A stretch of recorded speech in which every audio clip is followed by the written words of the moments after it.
l'ordonnance de protection permet quand même l'interdiction d'entrer en contact avec le demandeur, de lui interdire certains lieux, l'interdiction de porter une arme, et il y a tout un combat évidemment sur l'autorité parentale, puisqu'on sait que c'est aussi un outil de chantage et de menace, et d'où l'importance effectivement de démontrer la violence pour derrière avoir des mesures qui permettent de protéger aussi les enfants, parce que c'est vraiment le nerf de la guerre, la protection des enfants.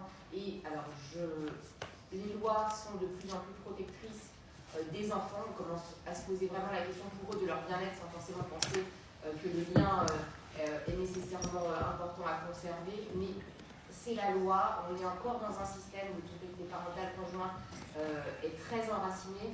Et inverser le mode sur les violences, c'est encore un combat à mener pour dire que parfois, et ça j'en suis convaincue, il faut faire du cas par cas, il ne faut pas être dans l'automaticité, il ne faut pas être dans le tout ou rien, mais il faut penser à l'intérêt supérieur de l'enfant.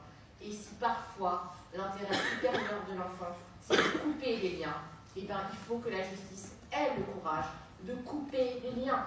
Donc, il faut voir les deux choses. Voilà. Et donc, renseignez-vous, parce que je ne pourrais pas en 5 minutes vous informer sur les droits, mais donc on a l'ordonnance de protection.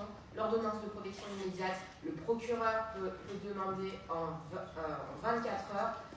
Ils ont reçu une circulaire très récente en plus qui vient de dire que les procureurs devaient monter au créneau pour soutenir les victimes qui font des ordonnances de protection. Donc allez-y.